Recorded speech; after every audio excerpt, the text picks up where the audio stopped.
Salam, Horas, menjua-jua, Yahoo, Rahayu, salam kebajikan.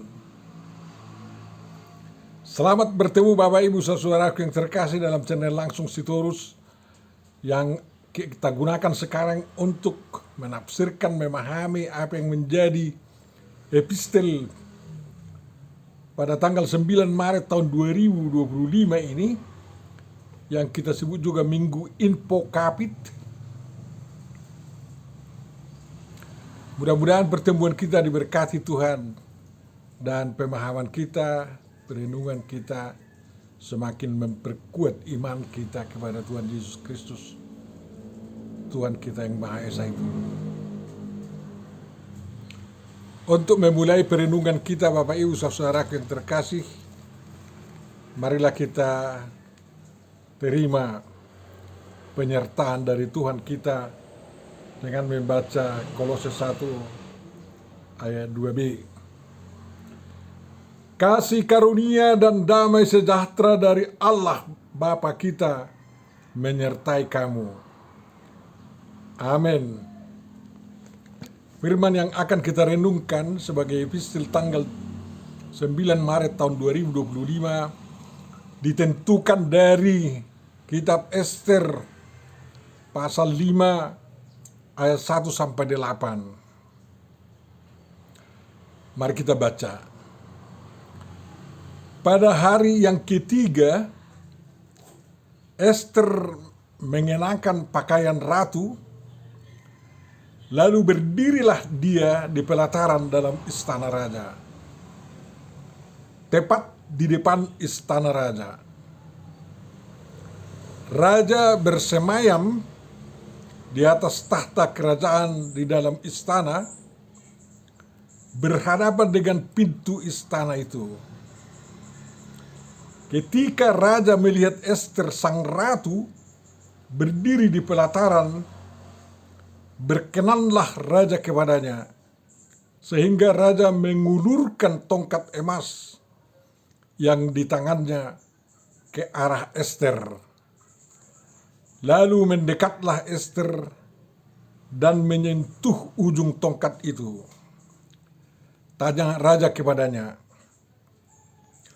"Apa maksudmu, hai Ratu Ester?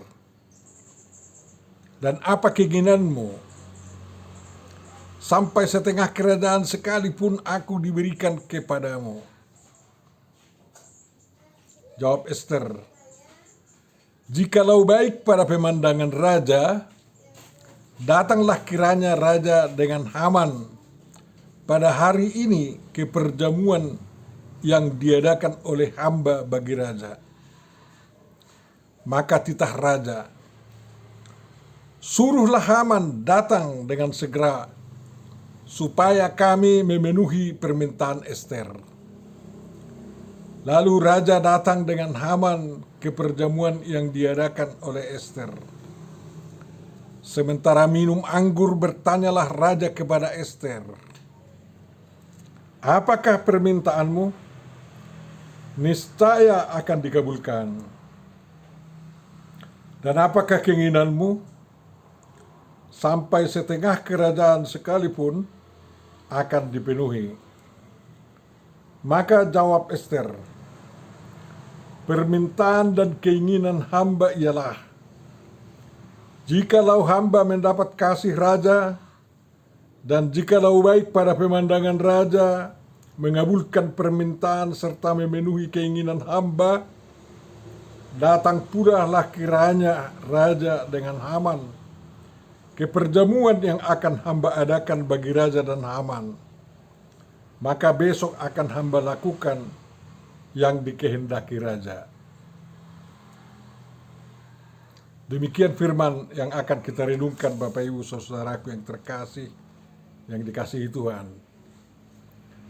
Tentu yang berbahagia adalah orang yang mendengarkan, memelihara, menghayati, memahami, dan juga mengamalkan firman Tuhan di dalam perbuatan-perbuatan yang baik yang diinginkan juga dilakukan oleh orang lain. Amin. Tuhan Bapa Sorgawi, terima kasih atas firman yang telah dibacakan kepada kami. Kiranya kami dapat memahaminya, dan untuk itu kami mohon pencerahan pikiran kami oleh kuasa Roh Kudus-Mu. Dalam Yesus dan demi kemuliaan-Mu kami berdoa. Amin. Dalam Alkitab kita bagian Perjanjian Lama, ada 5 kitab kecil pendek-pendek yang masing-masing digulung. Dan setiap gulungan itu disebut Megillot. Sengaja digulung secara tersendiri agar bisa segera diambil dan digunakan pada perayaan-perayaan di mana setiap gulungan itu digunakan, dibacakan. Kitab gulungan yang pertama adalah Kidung Agung yang dibacakan sewaktu orang Yahudi, orang Israel merayakan Paskah. Jadi kitab Kidung Agung itu yang indah sekali dibacakan pada perayaan Paskah itu. Ya bisa saja berjam-jam itu, ya. Tapi mereka tekun mendengarkannya. Gulungan yang kedua adalah kitab Rut yang dibacakan pada pesta Pentakosta. Dalam pesta Pentakosta itu ada kan perayaan panen, dan di kitab Rut ada berita tentang panen di ladang Boas. Gulungan yang ketiga adalah kitab Ratapan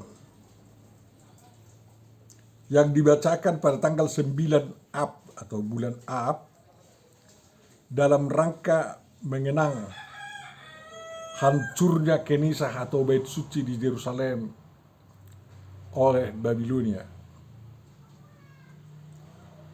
dan juga sekaligus juga oleh Jenderal Titus pada belakangan hari. Gulungan keempat adalah kitab Pengkhotbah, Kohelet, yang dibacakan pada hari raya Pondok Daun. Orang Israel pada perayaan itu mendirikan pondok-pondok kecil dan berdiam di sana, merenungkan bantuan Tuhan menolong mereka. Dan gulungan yang kelima adalah kitab Ester yang dibacakan pada hari pesta Purim, mengenang terlepasnya bangsa Israel dari dendam kesumat Haman dan antek-anteknya yang telah berundi dan bertekad untuk memusnahkan seluruh orang Yahudi di kerajaan Persia waktu itu, waktu Ahasveros memerintah, atau Raja Sasta, atau namanya yang lain Raja Xerxes, tahun 485 sampai tahun 465 sebelum Masehi. Waktu itu Tuhan menolong mereka sehingga mereka bisa selamat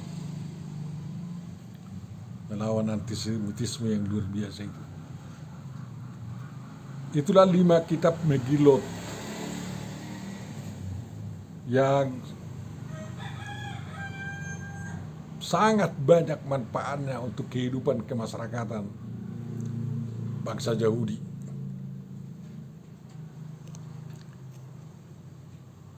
Bapak Ibu Saudaraku, kitab Ester ini yang hanya 9 pasal pada hari raya Purim itu ya dibacakan.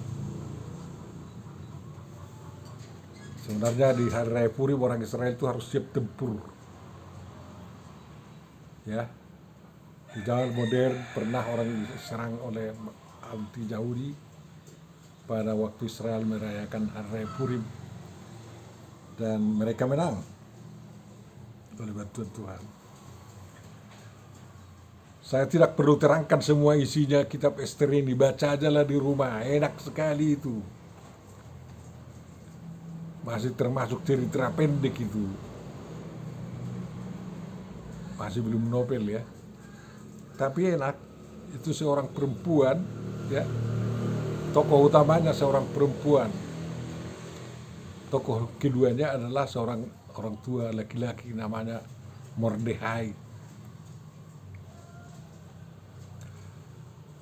Kalian tahu waktu itu Ahasveros atau Raja Sasta atau Raja Xerxes ya punya seorang permaisuri yang bernama Wasti. Tetapi sewaktu disuruh raja datang ke istana dan menari dan apa, Wasti itu agak sombong, kurang menghormati Raja Ahasveros. Lalu dia dipecat, dibuang. Memang tidak dihukum mati. Ya. Lalu raja mengadakan pemilihan ratu. Dari kitab Ester inilah timbul inspirasi mengadakan pemilihan ratu sejagat, ratu senegara dan ratu yang lain-lain. Tapi sekarang ini ratu itu bukan dipersembahkan menjadi istri raja atau istri presiden, tetapi mungkin juga jadi duta PBB untuk ini ya, sehingga berguna keratuannya. Ester adalah seorang yatim piatu, putri Abihail. Dan Abigail ini punya adik yang bapaknya si Mordekhai lah itu. Dan sewaktu Ester sudah yatim piatu, Mordekhai memang ya kerjanya begitu-begitulah orang biasa. Mordekhai mengangkatnya menjadi putrinya, mendidiknya dengan sangat baik. Ya, memang parasnya cantik. Seperti orang-orang Yahudi biasanya cantik. Orang Batak pun pasti cantik, orang Indonesia cantik semua ya. Tapi yang tercantik bagaimana? Tak mungkinlah orang Batak yang tercantik ya. Mudah-mudahan nanti Ratu Indonesia dari Batak juga.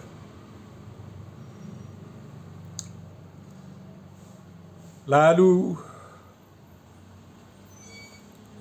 Ester diikutkan dalam kontes pemilihan ratu itu.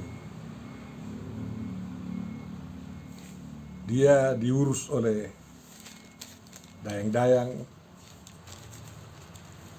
raja ini ya, secara khusus Hegai. Dan setelah berhari-hari, dia bukan yang pertama diuji, bahkan yang kira-kira pertengahan lah. Walaupun dia didandani secara sederhana, dia semakin cantik. Dibuat harum-harum ya, agar raja terpesona.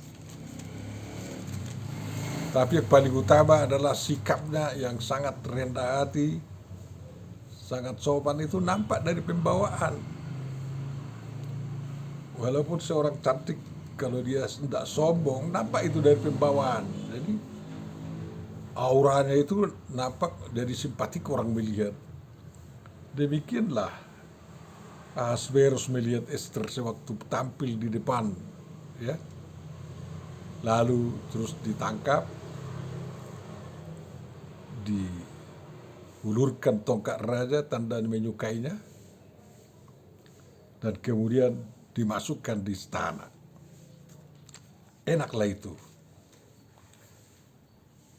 Tapi buku Ester ini disusun, diceritakan sedemikian rupa untuk menunjukkan bagaimana Tuhan ya menyelamatkan bangsanya, bangsa Israel yang berserakan di seluruh kerajaan Persia waktu itu. Ada 37 provinsi. Dari India sampai Yunani. Itulah luasnya kerajaan Persia waktu itu. Jadi ratusan calon ratu kalah dibikin Ester, yang sebenarnya sangat bersahaja, dipoles sedikit pun sudah tertarik orang melihatnya, dan terutama oleh wajahnya yang sangat simpatik dan mengesankan, rendah hati, dan dinilai sebagai pantas untuk ratu. Itulah Ester sehingga masuk di istana. Tapi di negara itu waktu itu terjadi ada persekongkolan. Haman sebagai tangan raja, bahkan kita kenalkan sebagai perdana menteri daripada Ahasveros, memberikan jasa kepada Ahasveros, dan sehingga dia diizinkan untuk dihormati di pintu gerbang raja. Jadi ya, orang menyembahnya gitulah ya. Tapi Mordekai tidak mau, sehingga Haman merasa sangat tersinggung dan berencana, hanya gara-gara Haman yang tidak hormat kepadanya, dia merencanakan untuk membasmi semua orang Israel. Inilah antisemitis yang luar biasa pada zaman kerajaan Persia waktu itu. Dan akhirnya bocor kepada rahasia itu, bocor kepada Mordekai karena ada surat edaran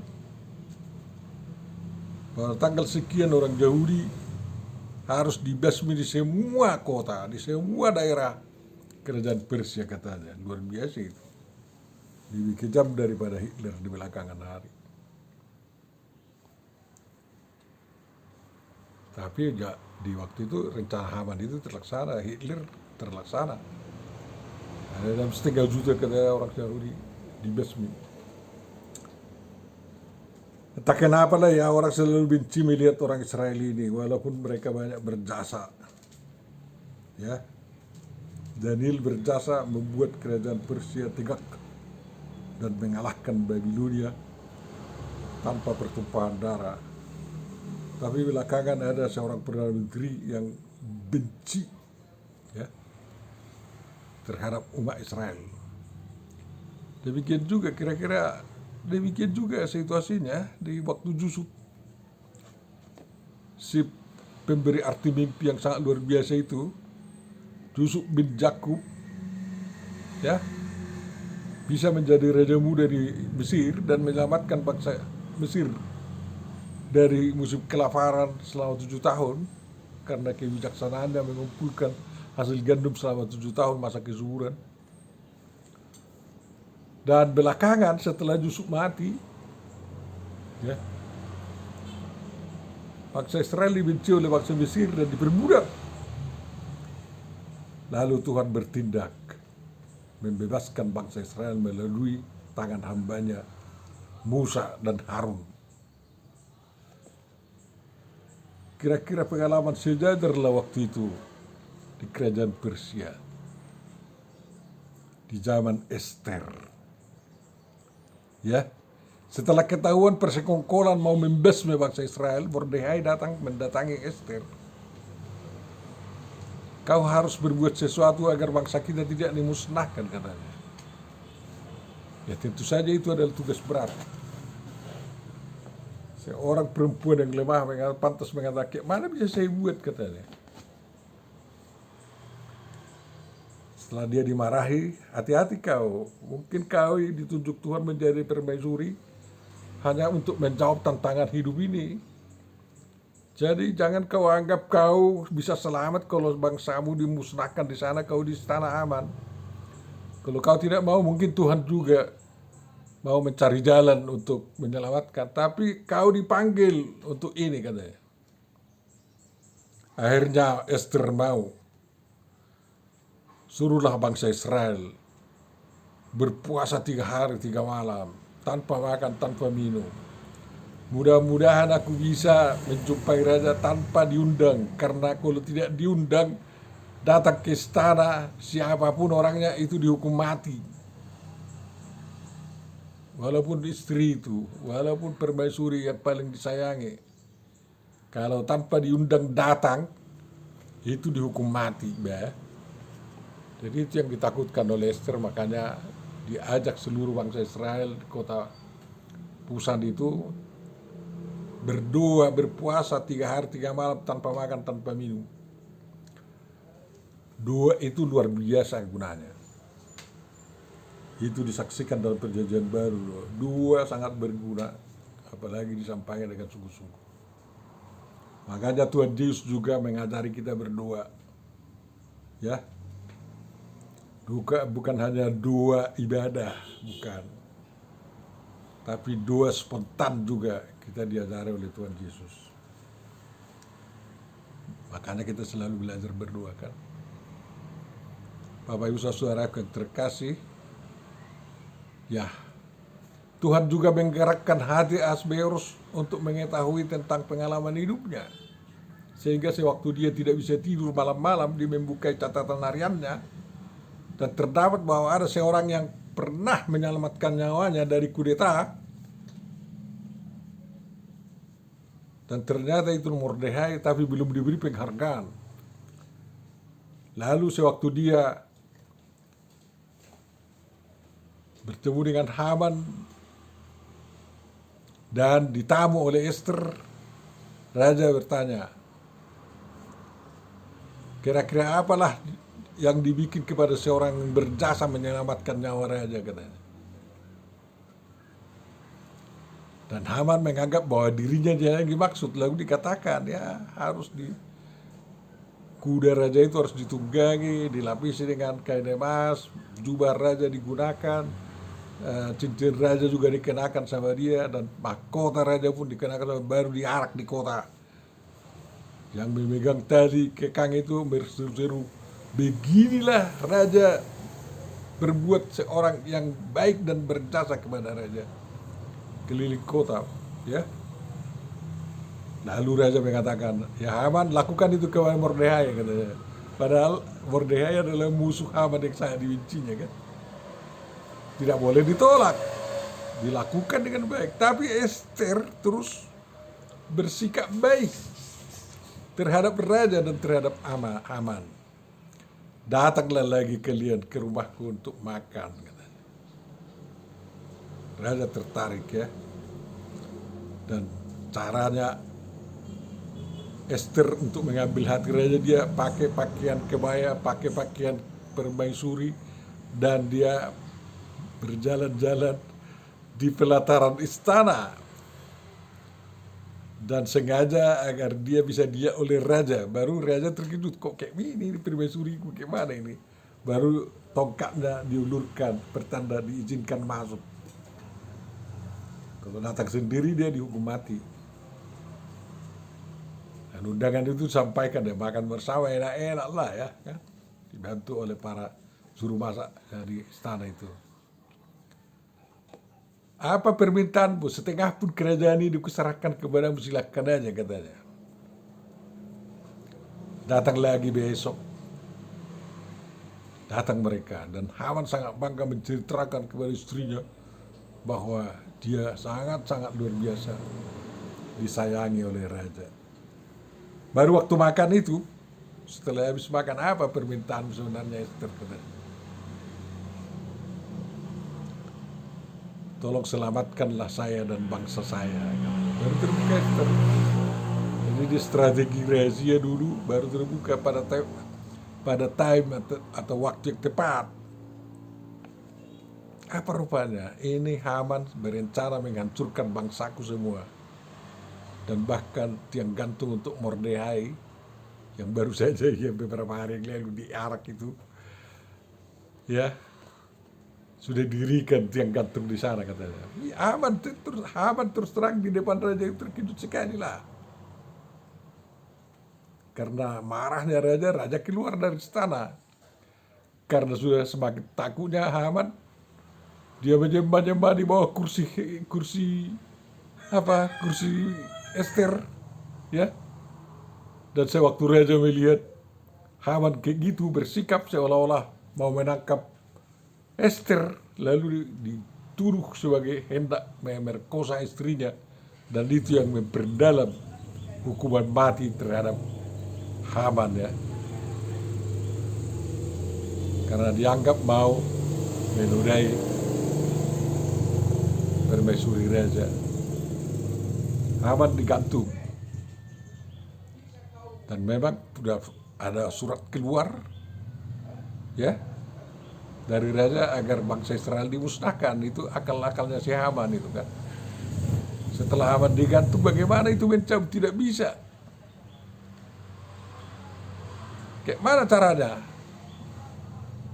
Mordehai mengusulkan, ya bikin aja surat, raja katanya, baginda yang mulia, bikinlah surat agar orang Israel dapat membela diri, melawan setiap orang yang mau menghancurkan mereka.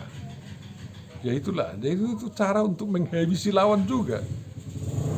Jadi bukan hanya pembatalan perintah pertama, dan raja tidak bisa membatalkan perintah yang pertama. Hanya tandingannya yang dibikin lagi. Dan Israel bisa bertahan melawan para pembenci mereka karena mereka selalu bersiap-siap untuk bertempur, kan?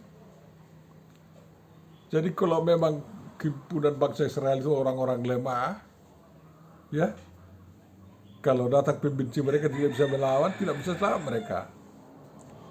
Jadi kalau umat Tuhan pun harus siap-siap bertempur kalau memang ada yang mengganggu. Mungkin salah satu kelemahan kita lah itu, ya, sekarang ini. Kita selalu merasa hebat, karena dilindungi pemerintah, ya tak usah ada perlindungan diri katanya. Tapi orang seberang sana itu, ya, setiap guru mereka punya pasukan yang siap berani mati untuk membela kebenaran mereka. Kalau Kristen hampir tidak ada yang menjadi bala tentaranya, ya. Kalau bagi mereka ada Hizbullah, ada Hamas, ya, ada Al-Qassam seperti ini di Timur Tengah sana, kan. Itu bukan tentara pemerintah, tetapi tentara agama. Kristen sangat percaya kepada Tuhan, Tuhan akan melindunginya. Memang betul itu, Tuhan melindungi kita. Tetapi selain mengharapkan perlindungan Tuhan, kita harus siap tempur juga untuk kebenaran, untuk keadilan, untuk eksistensi bangsa. Bukan hanya bangsa Israel yang dibela waktu itu, tapi juga eksistensi kerajaan Persia yang benar dibela oleh bangsa Israel, sehingga mereka menjadi bangsa yang tetap dicintai oleh kerajaan Persia waktu itu. Ya, semua itu dilakukan berdasarkan iman, kepercayaan bahwa Tuhan akan menyertai mereka. Dalam kitab Ester itu tidak pernah satu kata pun bicara tentang Tuhan. Tetapi di balik semuanya itu, mereka yakin, percaya, mereka dengar-dengaran kepada firman Tuhan dalam Alkitab, dalam Perjanjian Lama. Mereka dengar-dengar kepada nasihat pemimpin-pemimpin mereka yang bertakwa kepada Tuhan. Dan mereka beriman, percaya betul apabila mereka melakukan apa perintah Tuhan, bersatu padu, dan tidak terpecah-pecah, tetapi bisa dikomando, dipimpin oleh pimpinannya, dan ada kekuatan mereka, kekuatan main pedang, tidak ada senjata tuh waktu itu. kekuatan menjadi tentara berkuda, mereka pasti yakin menang. Ya. Jadi karena mereka dengar-dengaran dengan firman Tuhan, imannya timbul, seperti katakan tema daripada renungan kita, iman timbul dari pendengaran.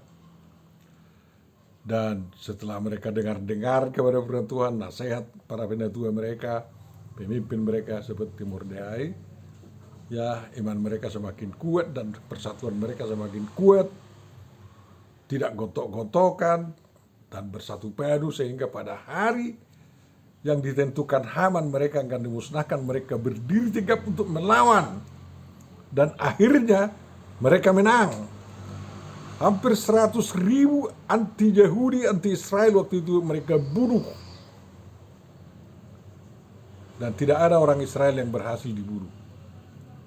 Itulah luar biasanya kalau memang kita mau mendengar firman Tuhan dari kitab sucinya dan dari para pimpinan-pimpinan yang jujur dan adil, yang mencintai bangsanya.